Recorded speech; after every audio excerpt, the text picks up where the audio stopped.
سوريو يكمل موسم العشوائيات بامتياز. رؤى يقود الدراويش للفوز. محمد عادل مرعوب من إرهاب الأهلي. أسوريو تايه.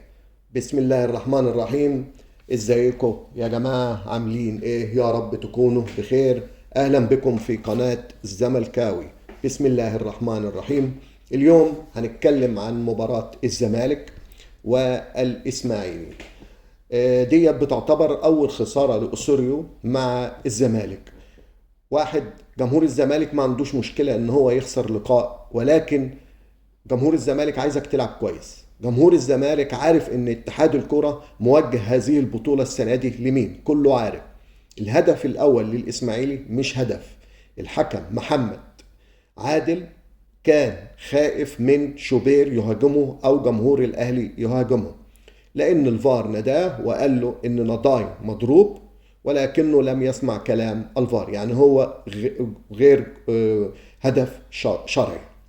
الزمالك كان بيلعب بطريقة جديدة جدا عمري ما شفتها في حياتي، وهي 3-2-4-1.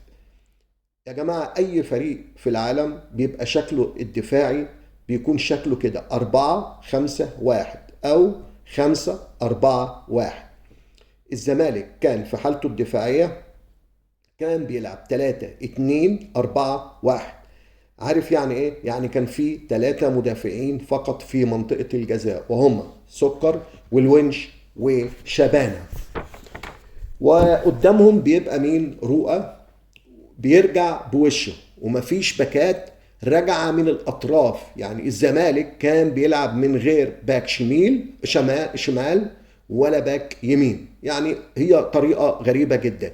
يعني منطقة الجزاء كان بيبقى فيها 3 بس هم اللي كانوا بيدافعوا، والاتنين اللي بيجوا من قدام لورا بيبقوا راجعين بوشهم.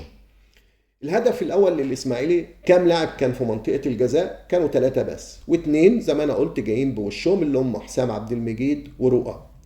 في مبدا في الدفاع اسمه الكثافه الدفاعيه، يعني يجب ان يكون على الاقل 5 أو 6 لعيبه. بيلام في الموضوع ده مين؟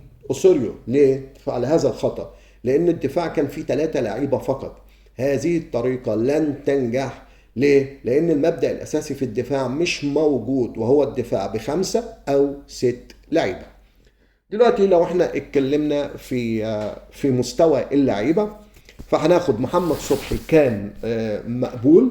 حاتم سكر ما تقدرش ان انت تقيمه لانه هو صغير في السن.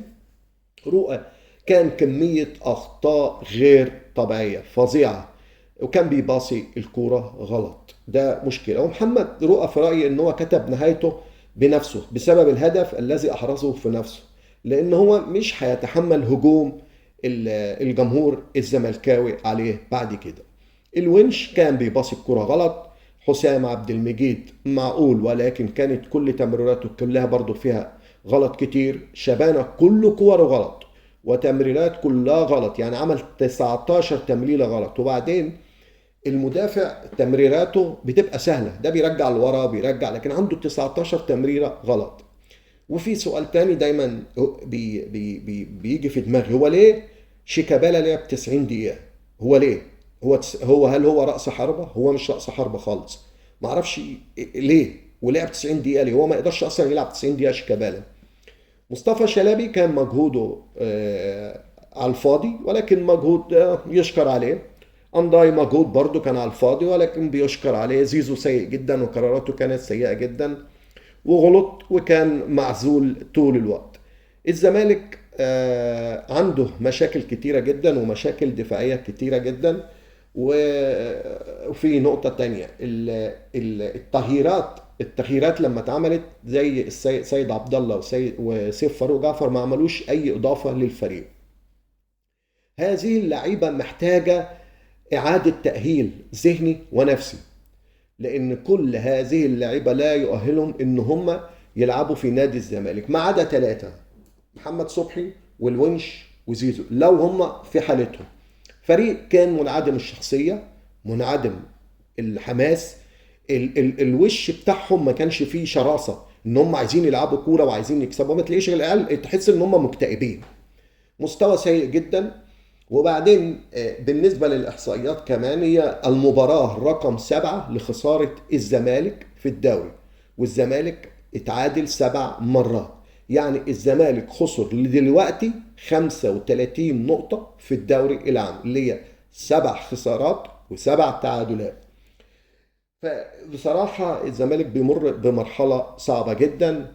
أتمنى أن هو يكون من الأربعة الأوائل. مباراة الزمالك القادمة هي مباراة اسمها مباراة اللعنة. ليه؟ لأنها هتكون مع أسوان يوم الخميس الجاي، وهي إن إحنا لا نغرق في هذه اللعنة أو نطلع من هذه اللعنة. لأن المباراة الأولى اللي إحنا عملناها مع أسوان كانت اسمها مباراة اللعنة، لأن ديت اللي بدأ فيها الزمالك ينزل جامد جدا، وكانت أول خسارة للزمالك في هذا الوقت.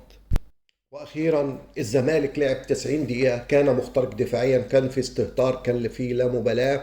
وصل الوضع كمان انك انت بتباصي الكوره لحد بيكون بره الخط مثلا زي زيزو، ولاعب بيدخل الجون في نفسه، فيها اهانه لفانيله الزمالك. كانوا 90 دقيقه صعبين جدا، الواحد ما بيتمناش يشوف الوضع ده تاني مره تانيه. انا كده يا جماعه خلصت خلاص. يا رب تدوني رايكم في الكلام اللي انا قلته، واتمنى منكم انكم تشتركوا في القناه وتعملوا لايك وتضغطوا على زر الجرس عشان يجيلكم كل جديد انا بنزله. والف الف شكر، والسلام عليكم على انكم سمعتوا لي. الف شكر.